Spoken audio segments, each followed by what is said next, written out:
Well, first of all, allow me to welcome back Bruce Sterling. I think, yeah, it's working. Bruce, you've been with us since day one. When I still remember when we had in 2014, looks so far ago. We had you talking about the views of the digital media in the war in Ukraine, and it was really fascinating speech. We've been enjoying that. And if you now, before I enter the stage, I was checking your Twitter feed, and now you are talking about distant electric vision. Now, going back from 2014, when you left the stage last time at DOKU.TECH, and coming back now in 2019, which is our honor, what was happening? What's now on your radar that you're following? This season I've been very interested in the art and artificial intelligence. So, I hang out with a lot of technology art people. I'm art director for Share Festival in Turin. And there's been a lot of interesting development with like neural networks and deep learners and kind of open source artistic applications for these things. And, at Ars Electronica this year, they had a new prize for artificially intelligent art.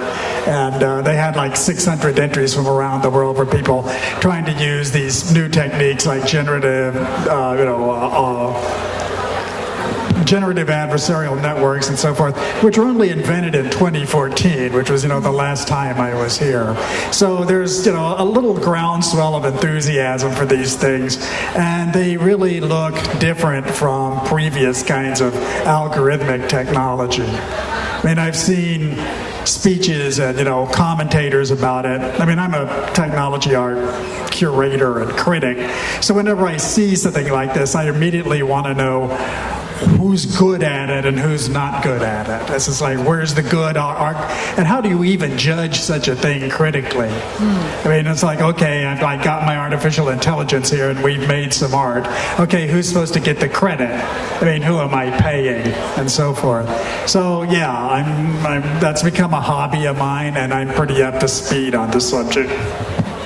So what are some of the more interesting pieces of art that you've seen generated? Sort of what are some of the elements to them? How are we supposed to look at them or critique them?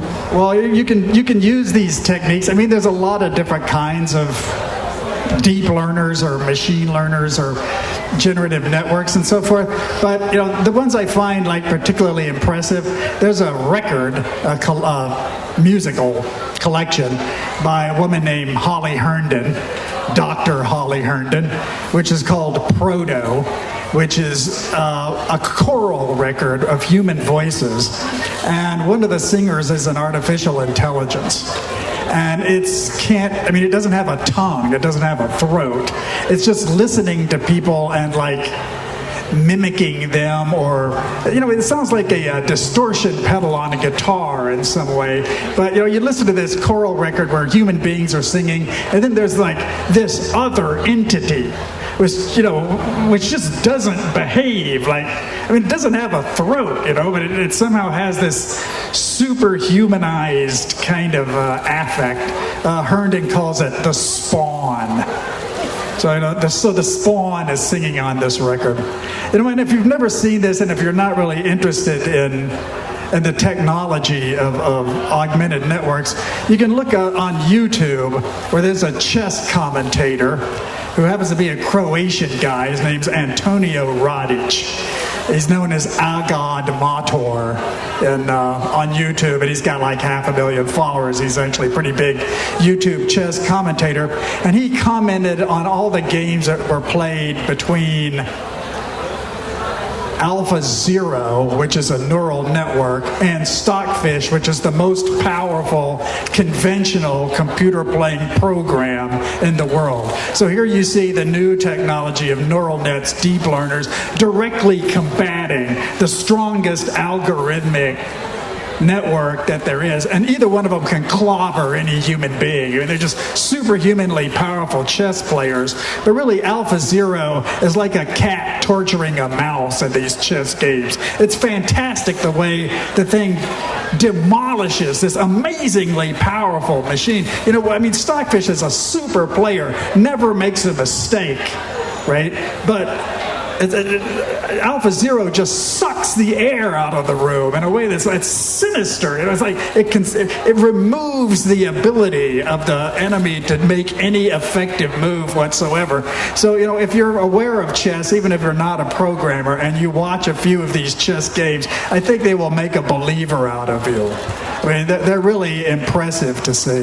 That's a really interesting example that you just gave, because earlier today we were having a conversation and someone brought up the example of Go, of the game in Asia, and how people stopped wanting to play it once they were beat so badly by Alpha Zero. And so do you see some of these things, like things that culturally are important to people, having to change or becoming less important as machines and as technologies sort of beat them at their own games?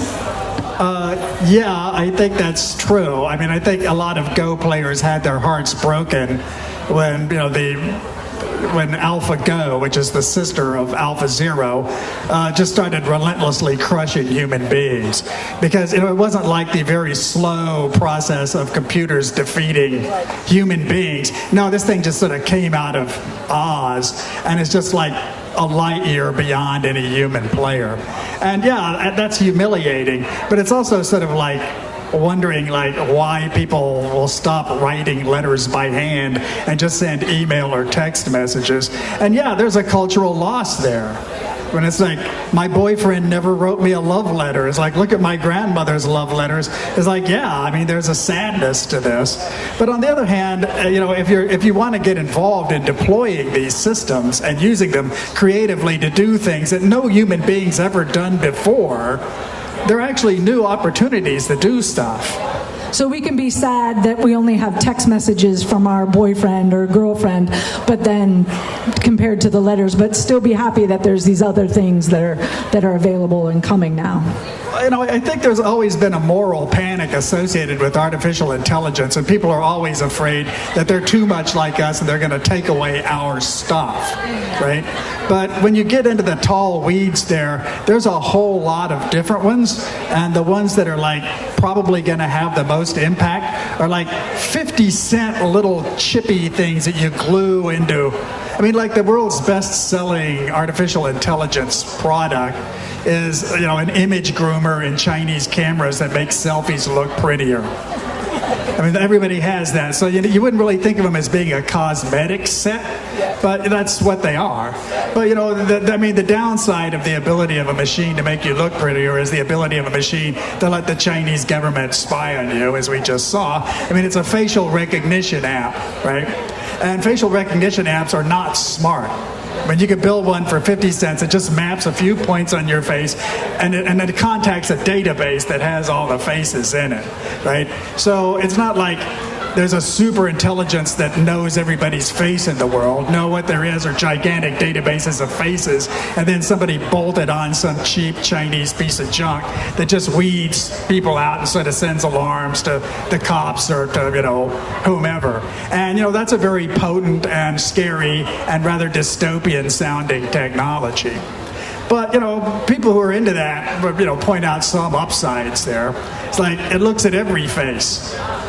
And people don't. I mean, if you're sitting on the side of the road, no one will look at your face because you're a derelict, and you're underclass, and they just ignore you and dehumanize you. Whereas a system like this is more objective. It's it's just doing human detection. There's a person, there's a person, there's a person, there's a person. And the effect of that on daily lives in the future is a much bigger deal than AlphaGo writing a better love letter than we can. I mean, that's not really in the cards. But if we see things retrospectively, let's say, especially in futurism and artificial intelligence, 20 years back we were dreaming about flying cars. We don't have flying cars. Some initiatives has been on and off. We are spending so much of AI into beauty contest, call it having these small chips that makes people, and we are focusing so much of AI on software rather than things that help on our mobility. What's your take on this? Well, I'm always interested in sort of early adopters, and it's one of the reasons I like people in the creative art scene, because they tend to pick up on stuff that's happening like this before other people do. And, in the long run, you get what you deserve. It's like, I'm from a generation of people who are extremely enthusiastic about the internet, and we're now in a post-internet situation and kind of a ethno-national balkanized internet with domination by, 5 or 8 very large corporations: Google, Apple, Facebook, Baidu, Alibaba, Tencent, Microsoft. And, you could see that coming. And, this too shall pass, right? And as a novelist, I can tell you the human condition is inherently tragic. And this is something that people in the Balkans know pretty well, actually. It's not always going to end well. Like, it just isn't, right? And and you don't have to be like artificially upbeat about it. It's more like, we've been here, we're going to be resilient, something else is going to happen, and we're just like going to get over it in one way or the other. And like, I hate to say that, like, you can learn a lot from the from the muscular resilience to disaster of people in the Balkans, but the future has got a lot of disaster in it. It's got like climate crisis, mass migration, ethnic conflict, clash of civilizations. This is very much in the cards. And, in some ways, this region is exporting the future to other parts of the world. One of the things I've been fascinated by following you and Yasmina over the last 2 years has been your home in Turin and the connected house and the connected home that you built. Could you tell us a little bit about what that was like, sort of experimenting on yourself and living in this space that was so super connected? And I should probably start that with a nice downbeat piece of news, which is that Make Magazine and Maker Media have shut up shop. Yeah, I saw that. They just went closed broke. up. So this is like the California ideology version of popular mechanics, where you're like, let's build all this stuff together. We'll like network our DIY technologies, and and you're seeing a lot of them over in the show here. There are people who are like using 3D printers or cutting up stuff and so forth. Okay, that was a pretty good run for a California publication, 15 years, right? And probably something will happen with all the stuff that they were kind of stockpiling. But it's like the death of, say, Whole Earth Magazine, which is one of the ancestors of this. And it's a sign that in that kind of open sourced maker ideology or approach, California has topped out. I mean, they just don't really have that much to add at this point. And you can't even like have a good party in San Francisco at this point, because the real estate is just too expensive to do anything artistic or, off the wall or funny. So, now, I was telling people in Italy that the maker scene, by its right, ought to flourish in Europe, which has much more of a craft scene than it would in the USA.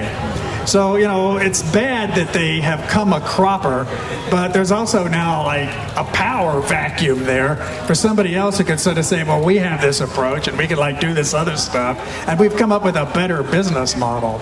I mean, the O'Reilly business model is basically to publish about the internet and have the internet grow explosively for a long time. And, the internet is not going to grow explosively. It's topped out. That's just not going to happen. And that was also the maker approach. It's just like, we're going to raise a bunch of venture capital, have huge events, maybe do a TV show and kind of like grow this thing to the moon. And they got into debt and they got into real estate problems and the cash flow dried up and they just can't freaking do it. It's just like they tripped over their own extension cord, right? So in Turin, we're like doing this house, and it like has a lot of this kind of stuff in it. And we hang out with Massimo Bonzi and Arduino people, who are European light electronics open source guys. And they're dear friends of ours, and we really want to encourage people in Torino to do technology art. And we're great believers in kind of getting hands-on with it. Proviamo, this is like the Italian approach. Let's try it, let's prove it. So we have this building in Turin, which is built more or less through maker principles or Fab Lab principles. The furniture is like that, the decoration is like that, and people have meetings in it. We said we'd do it for 2 years. It's now been there for like 4.5 years. And people from the Politecnico drop by, maker guys show up and sleep there. I mean, it's a little hospitality suite. And I actually think that's a good idea if you're like somebody who's an internet activist or a lot of your friends or collaborators are from far away. Just give them a place to sleep, eat, and take a shower. I mean, don't pay them. Just like Airbnb it for them. It's like, come right on over, you know. It's like, we'll feed you, you know, we'll shelter you, and we'll treat you in a very neighborly way, right? So I think that's why that experiment is still there, but it's not going to stay there forever because the building isn't permanent. And it's not really about the technology, it's about the people in the community that got created and who gets attracted to come there and, like you said, sleep and eat and talk and... You know, and also like experiment with a different way of life. And I have to say that after the Kaza Yasmina experiment, I have a very, very different approach to the kind of furniture I want and the kind of things I'll put in my house. You know, and especially the level of gadgetry that I'm willing to endure in my immediate environment. Right? Agreed. I mean, I really cut back a lot on that. I mean, I don't think Google and its services are cute. I don't want Facebook to make my couch. I'm not anxious to wear Apple's jewelry. I mean, I don't repair everything that I have, but I'm like a lot more aware of what it takes to make things and kind of the invisible infrastructure that supports daily life. Can I just plug a few people here for closing? Yeah, say a little bit. Yeah. You know, if you're interested in this stuff, it's like, you know, I want to get involved in machine learning or kind of artificial intelligence, figure this out. I mean, I'll just run off a few names and like websites here. So everybody should now pull out their phones and Google all the people that Bruce is going to tell you. You don't have to do that. You don't have to Google it. Search it. It's just, you know, these are things I've tried out myself and I know they're interesting. Okay, there's an OpenAI. OpenAI is like Facebook's open source AI thing, but they've invented a text generator that's like of great interest to writers. I mean, my cyberpunk friends and I are like fascinated by this thing. I mean, it just makes up texts. There's a new website that just came up called Runway ML, which is Runway Machine Learning, where they're offering anybody who signs on access to like all these cloud-based machine language services. You don't have to program, you can just like get in there and mess with it, kind of screw around with it. There's Pix2Pix, there's CycleGAN, there's Gene Kogan, he did a YouTube lecture called The Neural Aesthetic, which I think is very good. It's about style transfer, texture synthesis. He talks about deep dreams, StyleNet, neural talk, and so forth. And then finally, you know, as a kind of like visionary ending to this, there's a new book that comes out from John Brockman at edge.org, which is called Possible Minds, 25 Ways of Looking at AI, which I think is one of the most interesting contemporary collections. It's like 25 scientists, intellectuals, philosophers, you know, trying to think about AI from the position that we find ourselves in now, right? Not like the traditional thing, but like, what is it we're doing with these technologies? What is it they really do? And it's just kind of compulsively readable and really just kind of a cool out there text. So that's it. One of the advice that Bruce once gave in Copenhagen that I happened to be, it was, you should get a proper bed. I've been following that advice since that time. So you should get a proper what? Bed. Yeah. Bed. No matter what you do, like companies, venture capitalists, going to the moon, make sure when you go home you have a proper bed to sleep in. I'm a great believer in proper beds because, you know, I've lived quite a while, and that's why I know that this is a long haul. You know, I mean, we're at the birth of machine learning and you know. Generative networks and the rest of it, and this is gonna go on for decades. And we have a long road ahead of us, so we better get a good night's sleep. Pace yourselves, you know. Don't panic. Bring a towel. Yeah. So thank you, Bruce. You're always welcome. It's your home. DOKU.TECH is your home, and thanks to all of you for listening. And we'll be back here tomorrow. Same time. So thanks a lot, folks.